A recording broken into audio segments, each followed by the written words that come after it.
মাহে রমজানে আমাদের আমল কিভাবে করব এবং আমাদের আমলের পরিমাণ কতটুকু বৃদ্ধি করা উচিত, ইনশাআল্লাহ এই নিয়ে আলোচনা করা হবে। রব্বে কারীম আমলের নিয়তে, ইখলাসের নিয়তে যেন আমরা শুনতে পারি, সকলে জোরে সুরে বলি আমিন। আমিন।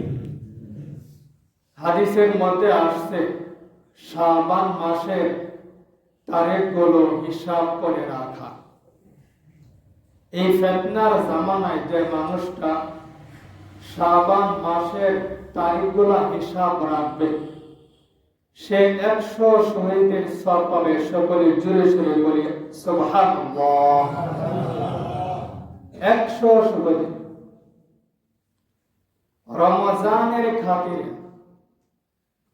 রমজান যেহেতু আসতেছে, রমজানের জন্য শাবান মাসের তারিখগুলো এটা হিসাব করা নবীর সুন্নাহ। পয়গম্বর বিশ্ব নবী রাসূলুল্লাহ সকলে জোরে সুরে বলি সাল্লাল্লাহু আলাইহি ওয়াসাল্লাম তিনি বলেছেন আহসু হিলাল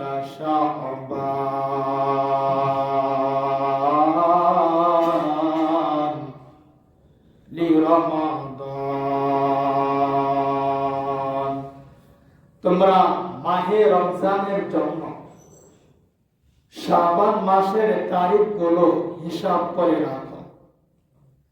আমরা সকলেই জানি আজকে হলো শাবান মাসের 21তম তারিখ, আগামীকাল হলো 22তম।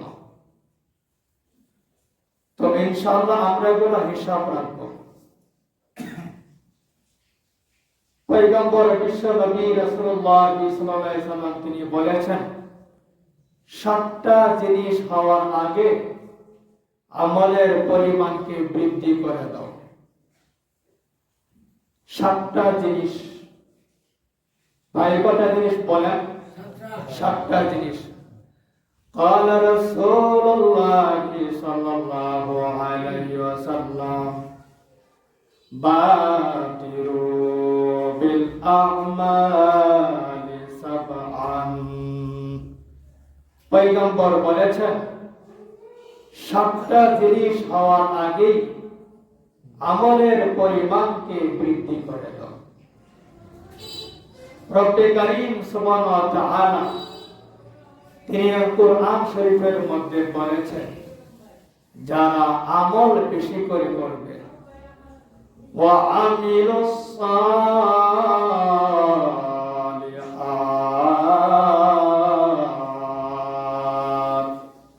লাহুম জান্নাতুন তাজরি মিন তাহতিহাল আনহার যালিকাল ফাওজুল কাবীর।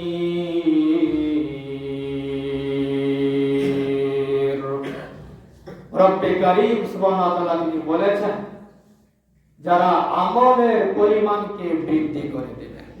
আমলের পরিমাণ, এই আমলের পরিমাণটা মাহে রমজানও করবে, মাহে রমজান ছাড়া বাকি 11 মাসও করবে। যারা এরকম ভাবে নেকের কামগুলোকে বৃদ্ধি করে দেবে, বাড়িয়ে দিবে, আল্লাহ পাক বলেন তাদের জন্য আমি জান্নাত দান করব। সকলে বলি সুবহানাল্লাহ। লাহুম জান্নাতুন তাজরি মিন তাহতিহাল আনহার যালিকাল ফাওজুল কাবীর। একজন মুসলমান মানুষের জন্য জান্নাত পাওয়া এটা হলো সবচেয়ে বড় পুরস্কার। সকলে জোরে জোরে বলি আলহামদুলিল্লাহ। আমরা সকলেই কামনা করি আমরা যেন সবাই জান্নাতবাসী হই। আবারও জোরে সোরে বলি আমিন। জুমার নামাজ আদায় করার জন্য সর্বস্তরের মুসলিম জনতা, আপনাদের সম্মুখে বলতেছিলাম 7টা জিনিস হওয়ার আগে আমলের পরিমাণকে বৃদ্ধি করে দেওয়া।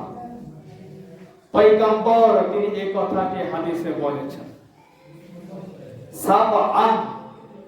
7টা জিনিস হওয়ার আগে আমলের পরিমাণকে বৃদ্ধি করে দাও।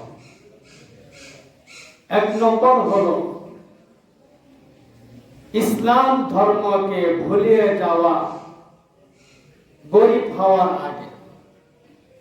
এমন অভাব যে অভাবের কারণে ইসলাম তার মনে থাকে না, নামাজ সে পড়তে পারে না, এমন দারিদ্রতা, ইসলামের কথা সে ভুলে যায়, নামাজের কথা সে ভুলে যায়, রোজার কথা সে ভুলে যায়, কোরআন শরীফ তেলাওয়াত করা সে ভুলে যায়। এত অভাব, এই অভাব, এরকম অভাব আসার আগে তোমরা নেকের কাজকে বৃদ্ধি করে দাও।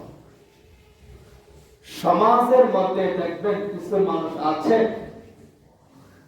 কাজ করে শেষ হয় না, অপরের অধীনে কাজ করতেছি, এত দারিদ্রতা, এত অভাব যে অভাবের কারণে গোসলটা করার সময় পাই না। সমাজে এরকম আছে নাকি নেই? অবশ্যই কিন্তু আছে। পয়গম্বর বলেন এমন দারিদ্র, এমন অভাব যে অভাব ইসলামকে ভুলিয়ে দেয়, ওই দারিদ্র হওয়ার আগে তোমরা নেকের কাজকে বাড়িয়ে দাও। 1 নম্বর।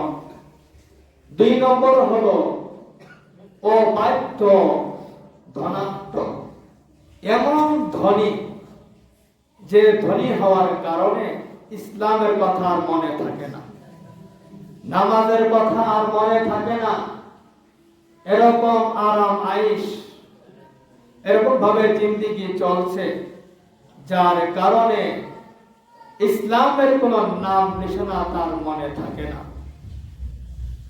রোজা তো রাখবে দূরের কথা, কখন রমজান মাস আসে সে বলতে পারে না, কখন মুয়াজ্জিন আযান দেয় সে এটা বলতে পারে না। এরকম ধনাত্ম হওয়ার আগে তোমরা নেকের কাজের মধ্যে আমলের কাজকে তোমরা বৃদ্ধি করে দাও। এটি হলো 2 নম্বর। 3 নম্বর হলো অসুস্থতা। 3 নম্বর অসুস্থতা।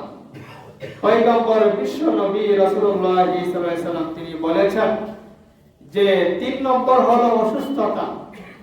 আও মারাদান মুফসিদান, এমন অসুস্থ যে অসুস্থ হওয়ার কারণে একদম দুর্বল হয়ে গেছে, হাঁটতে পারে না, চলতে পারে না, অনেক অসুস্থ হয়ে গেছে।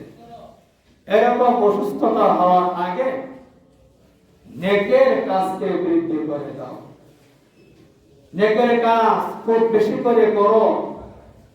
সামনে রমজান মাস আসতেছে, এই রমজানের উপলক্ষে এখন থেকেই আমলের পরিমাণকে বৃদ্ধি করে দাও।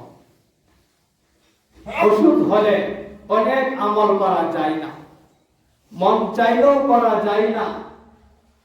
চেয়ারে বসে নামাজ আদায় করে বেশিক্ষণ মসজিদে এসে বসে থাকতে পারে না, বেশিক্ষণ কোরআন শরীফ তেলাওয়াত করতে পারে না, বেশিক্ষণ জিকির আজকার করতে পারে না।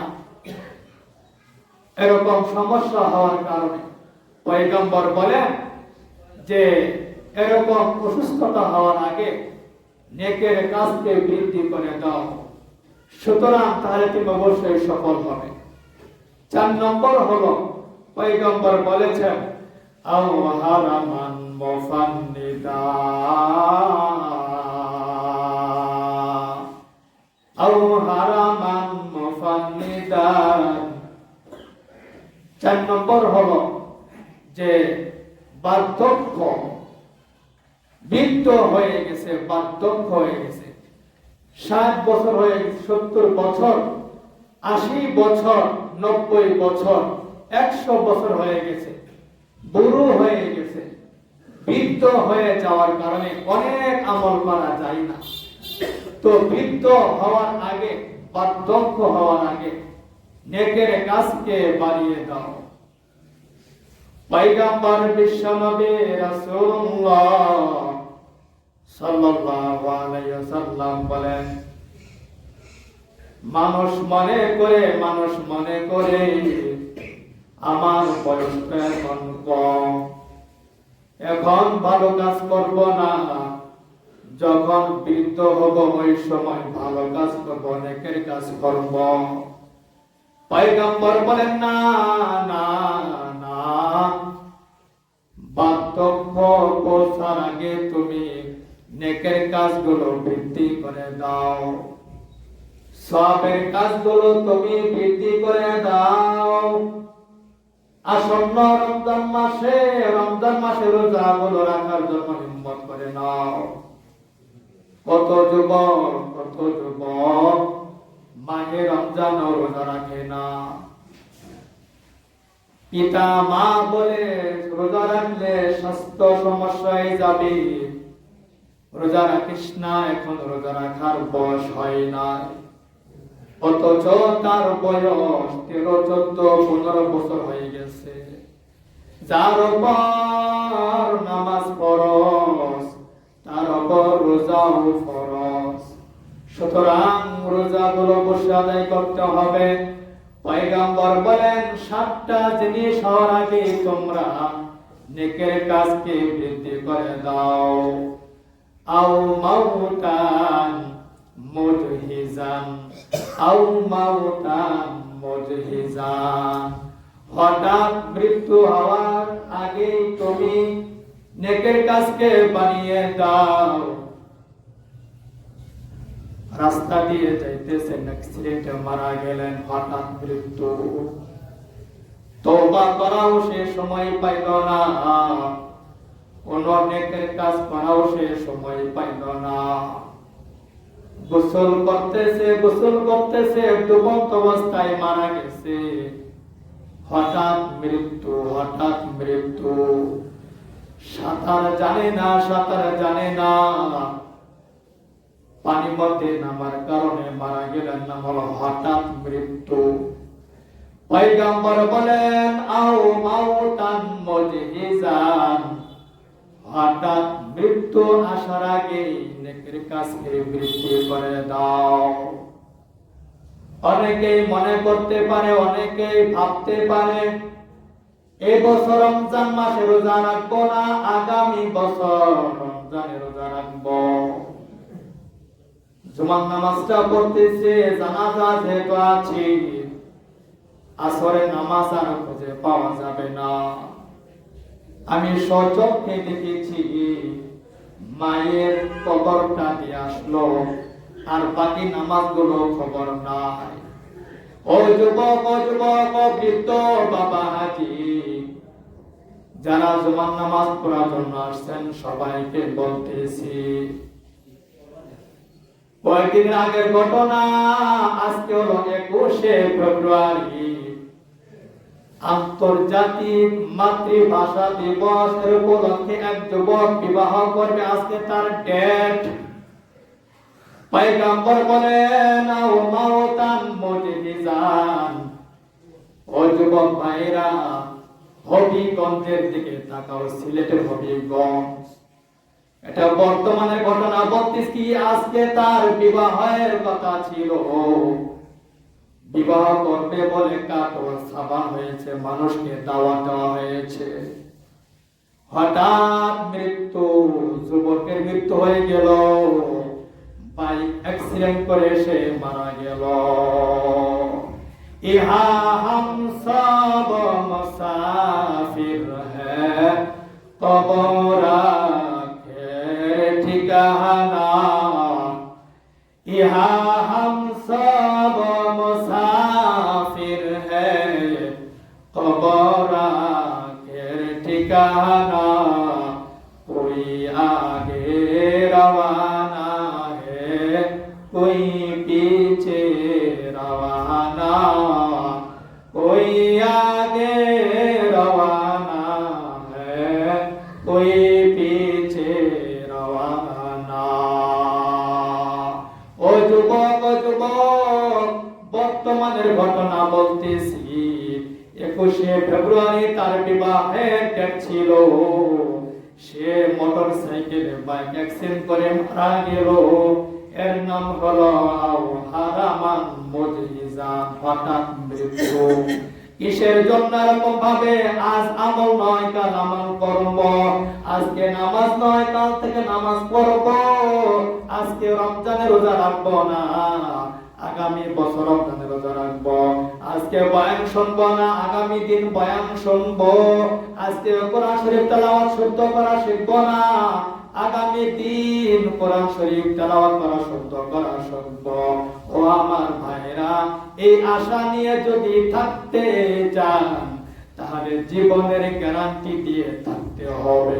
পৃথিবীর কোন মানুষ, কোন মানব, কোন জাতি বলতে পারবে না আমি এতদিন জীবিত থাকবো। কেউ এরকম গ্যারান্টি দিতে পারবে না। যেহেতু গ্যারান্টি দিতে পারবে না, সুতরাং নেকের কাজগুলো আমরা খুব বেশি বেশি করে করব, নামাজগুলো সঠিকভাবে আদায় করব, ওলামায়ে কেরামদের সঙ্গে সম্পর্ক রাখব, 5 ওয়াক্ত নামাজ মসজিদে এসে পড়ব, আসন্ন রমজান মাস সবগুলো রোজা এরকম ভাবে আদায় করব, রাত্রে বেলা 20 রাকাত তারাবি নামাজ আদায় করব। কত ভাই আছে, কত বোন আছে দিনের বেলা রোজা রমজানের রোজা গুলো রাখে, তারাবির কোনো খোঁজ খবর নাই। এরকম কিন্তু আছে। অবশ্যই আমরা রাত্রে বেলা তারাবি রাখবো, তারাবি করলে, তারাবি আদায় করলে সব বেশি হয়। সুতরাং সেদিকে আমরা অবশ্যই লক্ষ্য রাখবো। পয়গম্বর বলেন 7টা জিনিস আসার আগেই তুমি নেকের কাজকে বৃদ্ধি করে দাও। 1 নম্বর হলো অভাব হওয়ার আসার আগে, 2 নম্বর হলো অবাধ্যতা ধনাত্ম আসার আগে, 3 নম্বর হলো এরকম ভাবে পয়গম্বর বলেছেন 3 নম্বর হলো অসুস্থ হওয়ার আগে, 4 নম্বর হলো হঠাৎ মৃত্যু হওয়ার আগে, 5 নম্বর হলো হঠাৎ মৃত্যু হওয়ার আগে, 4 নম্বর হলো পয়গম্বর বলেছেন বৃদ্ধ বয়স হওয়ার আগে তোমরা নেকের কাজগুলো করো। 6 নম্বর হলো দাজ্জাল আসার আগে। মানুষ বিভিন্ন কাজে থাকবে, হঠাৎ সংবাদ এসে যাবে দাজ্জাল আসতেছে, দাজ্জাল। ওই দাজ্জাল আসার আগে তোমরা নেকের কাজগুলো বৃদ্ধি করে দাও। 7 নম্বর হলো কিয়ামত হওয়ার আগে। কিয়ামত হওয়ার আগে, কিয়ামত যখন হবে সবাই তো মারা যাবে, কেউ আর দুনিয়াতে থাকবে না। কিয়ামত হওয়ার আগে তোমরা নেকের কাজগুলো বৃদ্ধি করে দাও, আমলের কাজগুলো খুব বেশি করে বৃদ্ধি করে দাও। পয়গম্বর বিশ্ব নবী রাসূলুল্লাহ সাল্লাল্লাহু আলাইহি সাল্লাম তিনি যে 7টা কাজ হওয়ার আগেই নেকের কাজকে খুব বেশি করে করার বলেছেন, আমরা ইনশাআল্লাহ এই নেকের কাজগুলো করব।